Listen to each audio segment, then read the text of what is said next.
The first sound wasn't a word. It was the sharp, metallic ping of a card hitting marble. Heads turned across the glittering lobby as silence fell. The kind of silence that wraps around humiliation. "Get this fake card out of my hotel," the concierge snapped, his voice slicing through the air like a blade. His name was Evan Price, head of guest services at the Imperial Crest Hotel, one of the most expensive properties in New York. The black card, sleek, weighty, genuine, now lay on the floor beside Michael Reed's polished shoes. Michael didn't move. He just looked at it, at the card that had opened doors across continents but now lay at his feet like a piece of trash. A few feet away, a woman clutched her handbag. A man whispered something sharp to his wife. The guard's hand tightened on Michael's shoulder, rough and unnecessary. And through all of it, Michael stood still, a calm center in a storm of quiet judgment. If only they knew who they had just insulted. If only they knew what it would cost them. Arrival at the Imperial Crest. Just 15 minutes earlier, Michael had stepped out of his dark gray sedan, a custom electric model, elegant but modest in design. He disliked showing off.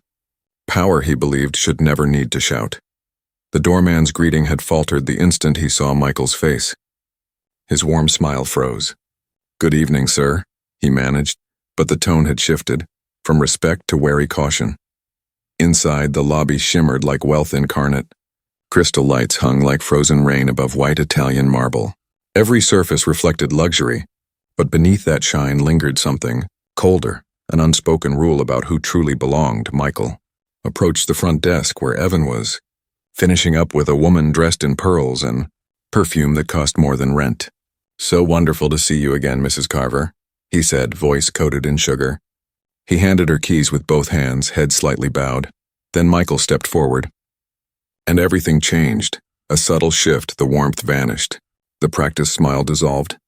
Evan's eyes flicked over Michael's suit, tailored perfectly but simple, then up to his face, reading every feature like a problem to solve. "I'd like the presidential suite," Michael said evenly. "Fully booked," Evan replied without checking. "All month," Michael tilted his head. "I have a confirmation." "Under Reed." Evan sighed as if forced into inconvenience. He tapped at the keyboard without looking, his irritation almost theatrical. There must be some mistake.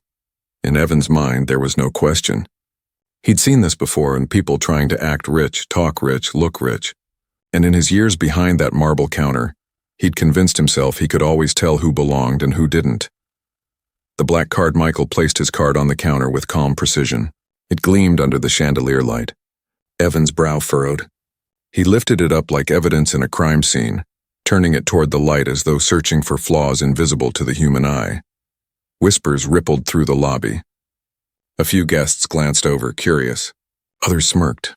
"We get fake black cards all the time," Evan said loudly enough for the room to hear. "Especially lately." Michael's voice stayed steady. "Run the card." "I'll need ID and proof of income," Evan said, tapping his fingers on the marble, clearly enjoying himself. Michael handed over his license. Evan examined it like a counterfeit bill, flipping it back and forth. A younger clerk, Lena, shifted beside him. "Sir," she whispered. "Maybe I could—" "Not now," Evan cut her off. Then he turned, calling out toward the manager's office. "Mr. Harris, we have another one of those situations." The manager appears. Daniel Harris, the manager, appeared within moments. Tall, polished, cautious. His expression was neutral, his tone professional. "Good evening, sir," he said to Michael. "Is there a problem with your reservation?" "No," Michael said. "Just with your staff's assumptions." Harris hesitated. He looked at Evan, who leaned close to whisper. "Remember last month's incident? We can't take chances." The words hung in the air like a warning. Harris wanted to believe his staff were fair, but years in corporate management had trained him to maintain order above all. He nodded hesitantly. Michael sighed quietly and reached for his phone. Evan's eyes narrowed. "He's calling for backup," he said with a sneer. "Security." Two guards appeared instantly, moving with heavy authority. Evan flicked the black card back across the counter. It spun once, landing on the floor again. "We don't serve your kind here," he said. The words were soft but venomous, and loud enough for everyone to hear. The call that changed everything as the guards closed in. Michael lifted the phone to his ear. "Yes, Karen," he said calmly. Get the board on the line. The Crest acquisition needs to be reevaluated immediately. Evan's smirk faltered just for a moment. The guards gripped Michael's arms. The lobby was silent now. Everyone watched. No one intervened. Michael's shoes made no sound on the marble as they escorted him out. He glanced around, memorizing faces. The woman who looked away. The man who whispered something cruel. The guests who lifted phones to record but not to help. At the entrance, a young bellhop named Eli stepped forward. "Wait," he said softly. "Isn't that—" "Mind your station," Evan snapped. Outside, the guards released Michael. His car waited. The valet looked nervous. "I'm sorry, sir." Michael nodded, handed him a $100 bill and got in. As he started the car, anger simmered in his chest. But it wasn't the loud, chaotic kind. It was cold, controlled. The kind that builds empires or destroys them. He looked in the mirror. Eli, the young bellhop, was running toward him, waving for him to stop. Michael slowed. The window lowered. "Mr. Reed," Eli said breathlessly. "I recognized you. You're on the cover of Business World this month." "The Crest merger," he swallowed. What they did in there was wrong. Completely wrong. "Thank you," Michael said. "I'll testify if needed," Eli continued. "I've seen this before. They've done it to others." Michael took his number and drove off. In that quiet moment, as the skyline stretched before him, Michael Reed, billionaire founder of Reed Technologies, made a decision that would shake the business world to its core. The city lights blurred past as Michael drove through the midnight streets, the echo of the concierge's insult replaying in his mind. Every word, every stare, every sneer, it all burned into him like acid on stone. But anger wasn't leading him anymore. Precision was. He dialed his assistant. "Cancel every step of the Crest merger," he said, voice calm and firm. Immediately. On the other end, Karen froze. "Sir, that's a $4.8 billion deal. The contracts are being finalized tomorrow." "Not anymore," Michael replied. "I've just seen what kind of culture we'd be buying. We don't align with companies that degrade human dignity." There was silence, the kind that comes when someone realizes the ground beneath them has just shifted. "I'll inform legal," Karen finally said. Michael ended the call. The night outside looked endless, each glass tower a reflection of power and blindness. By the time he reached the Reed Technologies tower, the decision had solidified. The deal was dead, but the lesson was alive. He took the private elevator to the top floor. His reflection in the mirrored walls stared back, composed, calculating, and unflinching. The humiliation he'd suffered wasn't just personal. It was proof of something rotten running deep through the institutions that claimed refinement, but practiced exclusion. In his office, the city glittered below like scattered diamonds. "Pull Meridian's corporate reports," he told the system. Within seconds, dozens of files filled the screen. Numbers, names, policies, HR summaries. He saw the pattern almost immediately, settled complaints buried under confidentiality. Incident logs written off as misunderstandings. Senior staff shuffled between properties after guest interactions. Each report read like a confession hidden behind polite language. He called Karen again. "Get the legal team, PR, and our data division on standby. I want a full analysis of Meridian's internal practices by dawn." Karen didn't ask questions. She'd never heard him sound like this. Controlled, sharp, deliberate.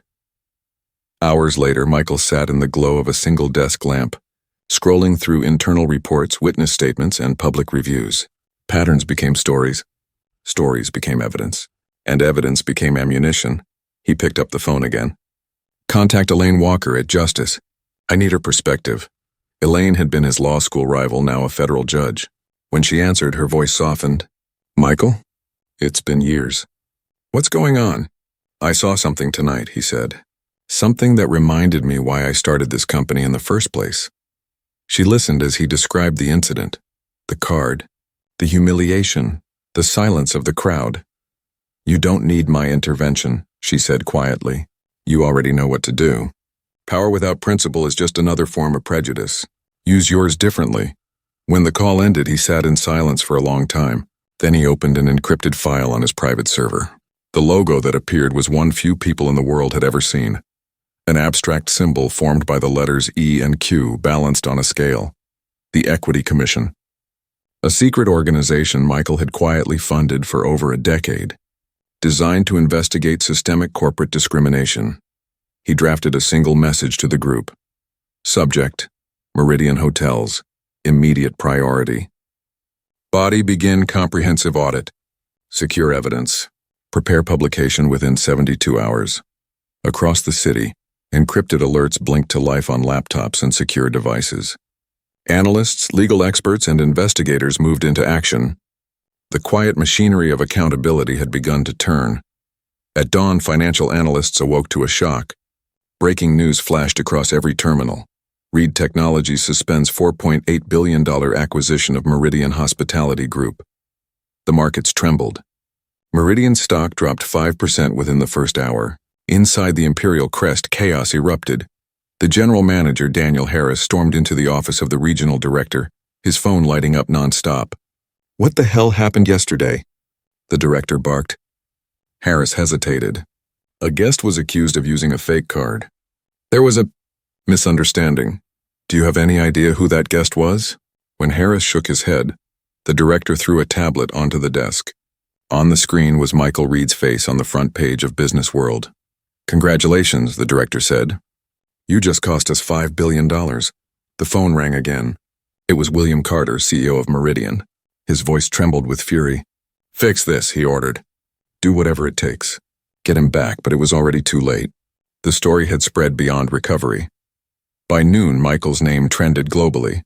Headlines screamed, "Billionaire humiliated at luxury hotel. Cancels multi-billion deal in retaliation." Public opinion erupted. Half the world admired his restraint. The other half demanded justice.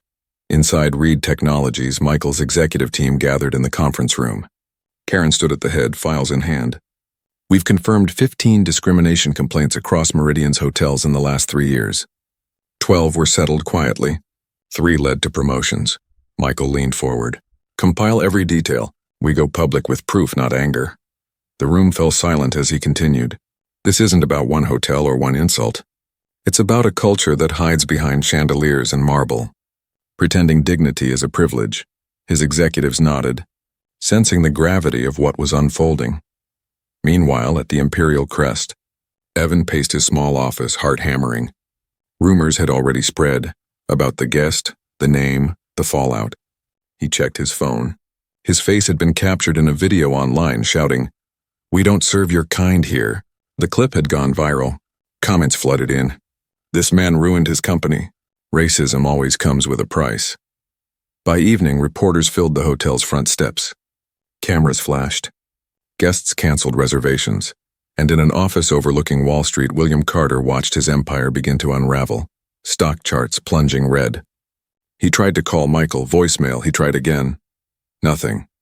Michael was already somewhere else, planning not revenge but reform. He wasn't going to destroy Meridian. He was going to transform it or expose it completely, and the first step had already begun.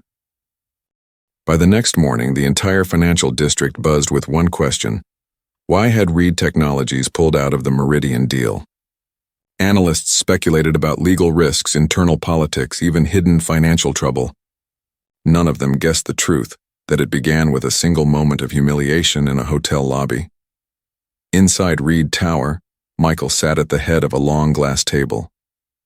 His team surrounded him: legal, communications, ethics, finance. The mood was electric. "We're not just cutting a deal," he said. "We're drawing a line." Karen clicked through a series of slides. "Our investigation uncovered a 5-year pattern. Discrimination complaints ignored, guests profiled, staff punished for speaking up." She tapped the final page, a summary of settlements hidden under generic legal fees. Every time they buried a story, they bought silence. Michael studied the data in front of him. "Then we'll speak loud enough for every shareholder to hear." He turned to his legal counsel. "Secure video footage from the Imperial Crest before it disappears." "It's already gone," the attorney replied. "They claim a technical failure." Michael smiled faintly. "Then we'll find witnesses." Across town, the Imperial Crest looked less like a palace and more like a crime scene. Reporters crowded the doors. Guests slipped out through side exits. In a corner office, Daniel Harris received an urgent message from corporate headquarters: "Prepare incident report. CEO arriving within the hour." When William Carter stepped through the lobby, silence fell again. The staff avoided eye contact. His presence radiated fury and fear. He marched into Harris's office and slammed the door. "What happened?" Harris stammered through an explanation, his voice trembling. "It was Evan, sir. He accused a guest, Mr. Reed, of using a fake card. Security was called. It escalated." "Escalated?" Carter shouted. "You humiliated one of the richest men in America and destroyed our biggest lifeline. Do you understand that Reed Technologies was our only way out of debt?" Before Harris could respond, Carter's assistant burst in holding a tablet. "Sir, you need to see this." On screen played the viral video, Evan knocking the card from Michael's hand. The audio was clear, the insult unmistakable. Carter's face went pale. "Find him. Now." Evan was already packing his things, muttering to himself. "I was following protocol. How was I supposed to know?" He barely made it to the staff exit before two security officers stopped him. "You're needed upstairs," one said. In the boardroom, Carter didn't waste time. "Do you have any idea who that man was?" Evan's throat went dry. "He looked suspicious. Not our usual clientele." Carter slammed a hand on the table. "Suspicious?" "He was about to buy this company. You didn't just insult a guest. You insulted the man who could have saved us." Meanwhile, back at Reed Technologies, Michael received a message from an unfamiliar number. It was Eli, the bellhop. "Sir, management told me to stay quiet, but I can't. I'll testify. Others will too." Attached were photos of shift logs, guest records, and internal memos warning staff to be vigilant about non-traditional guests. Michael forwarded the evidence to his legal team. "Prepare the file. We're releasing a statement at noon." When the statement hit the wires, it was simple and devastating. Reed Technologies has chosen to terminate the Meridian acquisition due to irreconcilable differences in corporate values. The phrase corporate values spread like wildfire. Investors understood its meaning instantly. Meridian's stock plummeted another 10%. News anchors dissected every word. Commentators called it the most ethical business move of the decade. Inside Meridian headquarters, panic became policy. Carter convened an emergency board meeting. "We'll apologize publicly," he said. "Offer compensation. Promise reform." A board member shook her head. "It's too late. Reed has made us a symbol. They're not just pulling out. They're exposing us." Carter rubbed his temples. "Then we control the narrative. We show the world we can change." That afternoon, Meridian's official account released a carefully worded apology. It admitted a regrettable incident and promised an internal review. But it didn't name Michael or Evan or even the hotel. The omission backfired instantly. Journalists saw through it. Whistleblowers began reaching out to the press. Former guests shared stories of similar treatment at other properties, ignored, dismissed, forgotten. The internet collected them like evidence in a trial. Michael didn't need to speak. The world was speaking for him. By the end of the week, the Imperial Crest stood nearly empty. Bookings dropped by 70%. Corporate clients canceled conferences. Influencers who once bragged about staying there now distanced themselves. In one late-night meeting, Karen entered Michael's office holding a confidential dossier. "You should see this," she said. "It's from the Equity Commission." Michael opened it.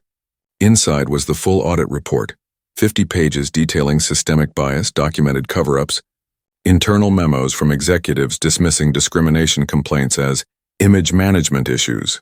He closed the folder slowly. "It's worse than I thought. What now?" Karen asked. "Now we don't destroy them," Michael said quietly. "We give them a choice, to change or to collapse." At that very hour, William Carter sat alone in his penthouse office overlooking the skyline, the weight of his empire pressing down. The phone rang again, Michael's name on the screen. He snatched it up. "Michael, thank God. This has all been a terrible misunderstanding. I'll fire the staff responsible. We'll make a public apology. Please, let's fix this." "There's nothing to fix," Michael replied. "Your company is built on a system that teaches people like Evan to act that way. You can't fire culture." Carter's voice cracked. "We can change. Give me time." "You had years," Michael said. Then the line went dead. Carter stared at the phone, realizing too late that his empire was collapsing from the inside. But the story was far from over.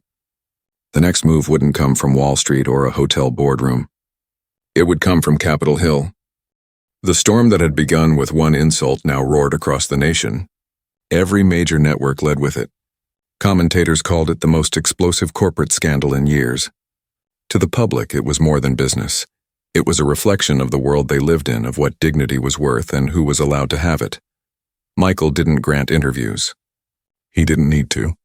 Every journalist already knew his silence meant something bigger was coming. And then, without warning, an anonymous leak hit the media.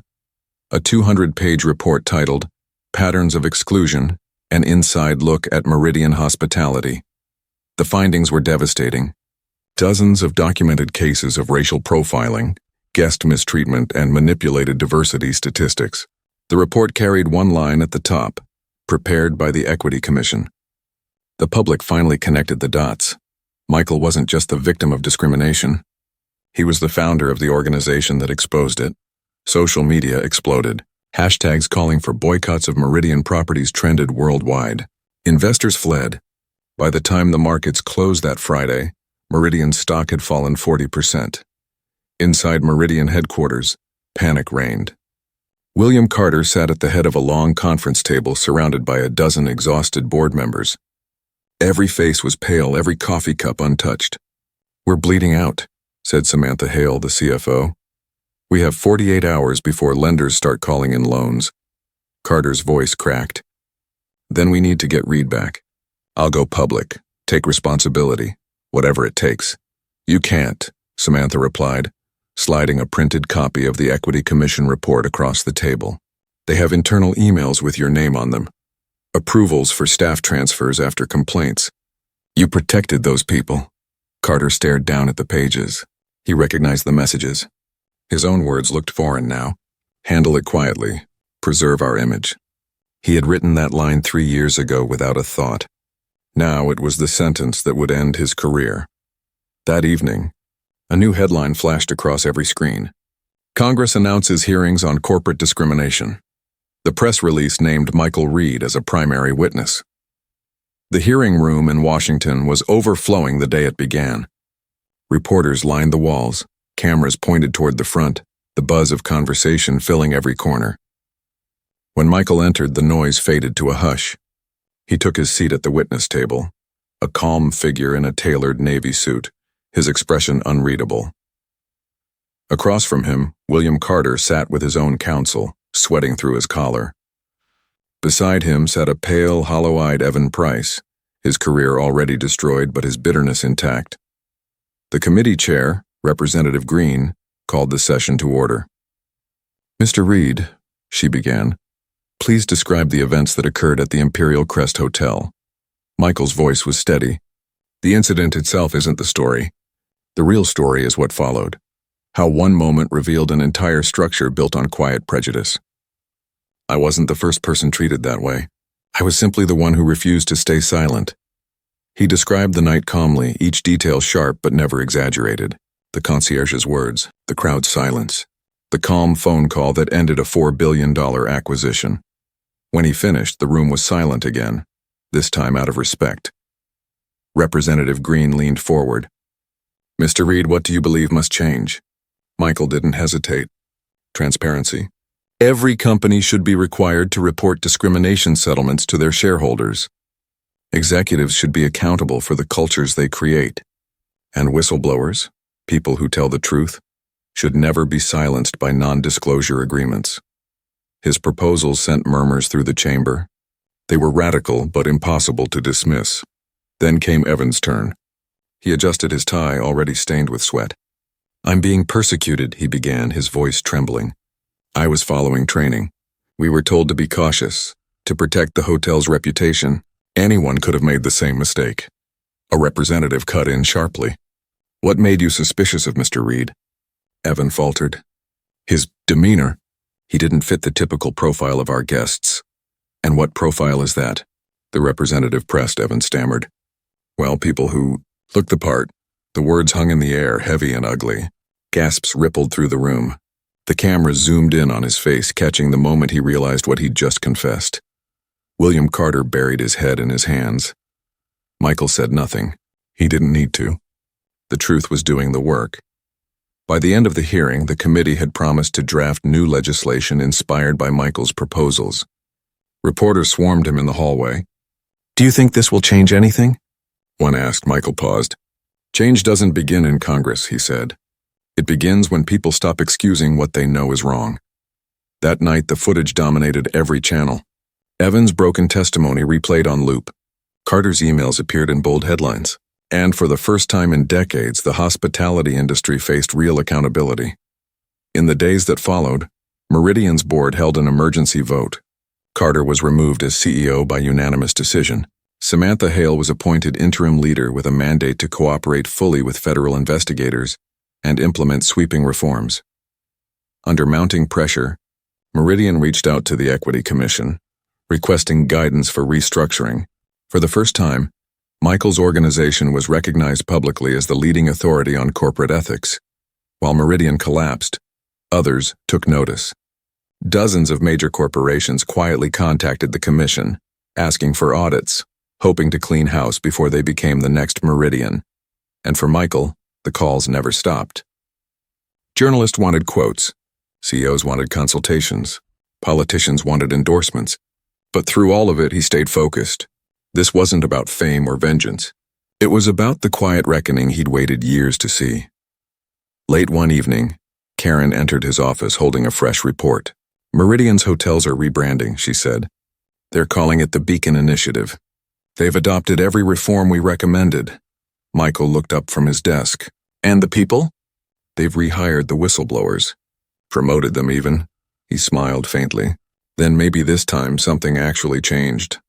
Outside his window, the city glowed with thousands of lights. Somewhere in those streets, a young bellhop named Eli was finishing his shift, now promoted to assistant manager. The system that once punished his honesty now rewarded it. But Michael wasn't done. He knew this was just one industry, one example. Others were still hiding their discrimination behind polished branding and polished lies. He turned to Karen. Start the next file, he said. We move to finance next, she nodded. Another investigation? Not an investigation, he replied. A transformation. And as the night stretched over the city, the quiet hum of his office filled with the sound of something new. A revolution, built not on noise or vengeance, but on principle and truth. A full year passed before Michael set foot in the Imperial Crest again. But it wasn't the same place anymore. The marble still shone, the chandeliers still shimmered, but the air felt different. There was warmth now, respect, humanity. The hotel had been reborn under a new name, the Beacon Grand. The moment Michael stepped through the revolving doors, the doorman greeted him with a genuine smile that reached his eyes. Welcome back, Mr. Reed, no hesitation. No judgment, just sincerity. Inside, the lobby buzzed with quiet energy. A family checked in beside a group of business travelers. A couple wearing backpacks laughed with the concierge. People who once might have been treated like intruders were now treated like guests. At the center of the room stood Eli, the young bellhop who'd once run after Michael in the street. He was wearing a new name tag that read Eli Carter, General Manager. When he saw Michael, he broke into a grin and hurried over. I can't believe you came, Eli said. It's an honor to have you here again under better circumstances. I wanted to see what you built, Michael said. It's remarkable. Eli glanced around, pride shining in his eyes. We call it the Beacon because that's what we wanted to be, a light in this industry. Every person who walks through those doors should feel seen. Michael nodded, taking in the sight. You've done more than rebuild a hotel. You've rebuilt trust. Nearby, Samantha Hale, now Meridian's permanent CEO, joined them. The transformation she had led was nothing short of historic. Under her leadership, Meridian had become the first hospitality company to adopt full transparency reports on diversity and ethics. The reforms had turned the company's free fall into growth again. Do you remember when everyone said we were finished? She asked, smiling softly. I remember, Michael said. You proved them wrong. It wasn't easy, Samantha continued. We lost investors. Old board members resigned. But the ones who stayed? They believed. And look at us now, he nodded. Change always costs something, but it pays in ways numbers can't measure. That evening, a grand event filled the ballroom of the Beacon Grand. Executives, lawmakers, activists, and students gathered to celebrate the first Hospitality Inclusion Awards. The room was a living symbol of transformation, people of every background laughing, talking, sharing stories of progress. When Michael took the stage, the applause was long and thunderous. But when it finally quieted, his voice carried through the room with calm conviction. 1 year ago, this was a place of humiliation, he said, a place where respect was decided by appearance. But what happened here proved something important, that redemption is possible, that an industry can change if people demand it. He paused, scanning the faces before him. The work isn't done. Discrimination doesn't vanish overnight. But every person in this room has shown that progress begins when silence ends. The crowd rose in a standing ovation. Cameras flashed, but Michael didn't pose. His attention was on the people clapping, the housekeepers, the front desk clerks, the cooks in white uniforms standing proudly in the back. Later that night, as the guests mingled, he stepped out onto the balcony overlooking the city. The skyline sparkled like it had a year before, but it no longer looked indifferent. It looked alive. Karen joined him, handing him her phone. "You'll want to see this." It was an article, an open letter published by Evan Price. The headline read, "I was wrong." In the letter, Evan described his years of ignorance, the assumptions he never questioned, the quiet cruelty he had called professionalism. He wrote about attending community workshops, volunteering at shelters, and confronting the reflection he'd avoided for most of his life. Redemption doesn't erase the past, he wrote, but it can shape what comes after it. Michael read every word carefully. For the first time since that night in the lobby, he felt something like closure. "It seems even he found his beginning," he murmured. Karen nodded. "Maybe this is what real victory looks like." He smiled faintly. Not revenge, renewal. The celebration continued behind them. Laughter, music, glasses clinking. But Michael's thoughts stretched far beyond the ballroom. His team at the Equity Commission had already moved on to their next projects: banking, healthcare, transportation, education. Each sector held its own hidden stories, its own quiet injustices waiting to be dragged into the light. He knew there would be resistance, and backlash, and exhaustion. But he also knew that change was no longer an idea. It was a movement. And movements once begun don't stop. He turned to leave but stopped as a student approached him, a young woman with a confident smile and bright eyes. "Mr. Reed," she said, "I'm part of the new scholarship program. My mother used to work here as a cleaner. She said this hotel feels different now. She said she finally feels respected." Michael looked at her and saw everything he'd been fighting for. "What's your name?" "Leah," she said. "Leah Ortiz. I want to run a hotel someday. But not just any hotel, a fair one." He shook her hand. "Then you already understand more about leadership than most CEOs ever will." As Leah walked away, Michael looked out over the city one last time. The same marble floors that once echoed with his humiliation now carried the sound of hope, laughter, and new beginnings. He walked toward the exit, the hum of conversation behind him fading into calm. The valet brought his car around. Michael handed over his black card. The young attendant took it politely, swiped it, and handed it back without even glancing at his skin or suit or status. That small, ordinary gesture said everything. As he drove off into the night, the lights of the Beacon Grand glowed softly behind him, a reminder that even the darkest moments can illuminate entire industries when met with courage and principle. And for Michael Reed, that night wasn't an ending. It was the quiet beginning of the next transformation waiting to happen. The following winter brought with it the next reckoning. The Equity Commission's work had quietly spread into every corner of corporate America, and now its investigations reached the beating heart of global finance. Michael Reed's name had become synonymous with integrity, and with that came fear in every boardroom that had something to hide. One morning, Karen entered his office carrying a folder thicker than any before.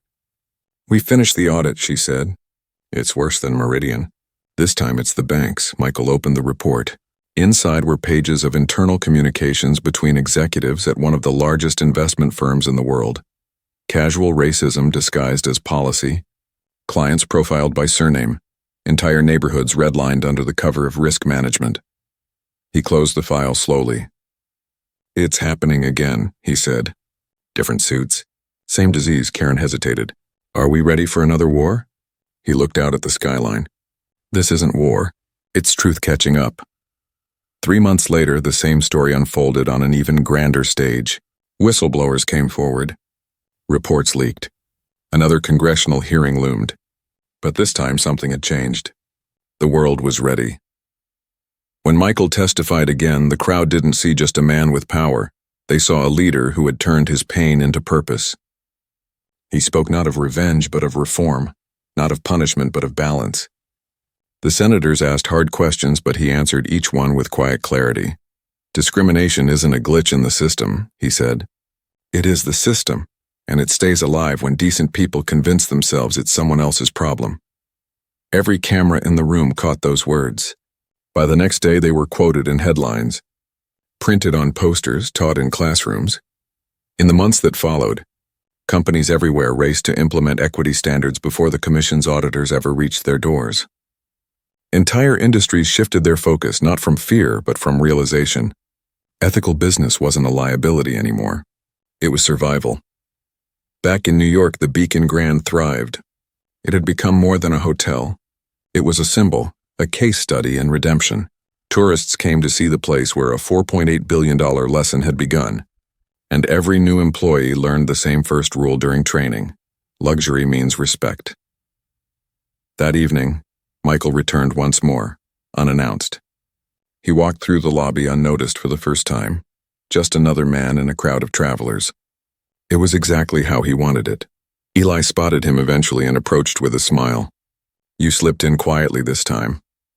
I wanted to see how it feels when no one's watching, Michael replied. It feels like how it should have been, Eli said. They stood together for a moment, watching guests laugh, staff moving seamlessly, the sound of kindness replacing the old echo of judgment.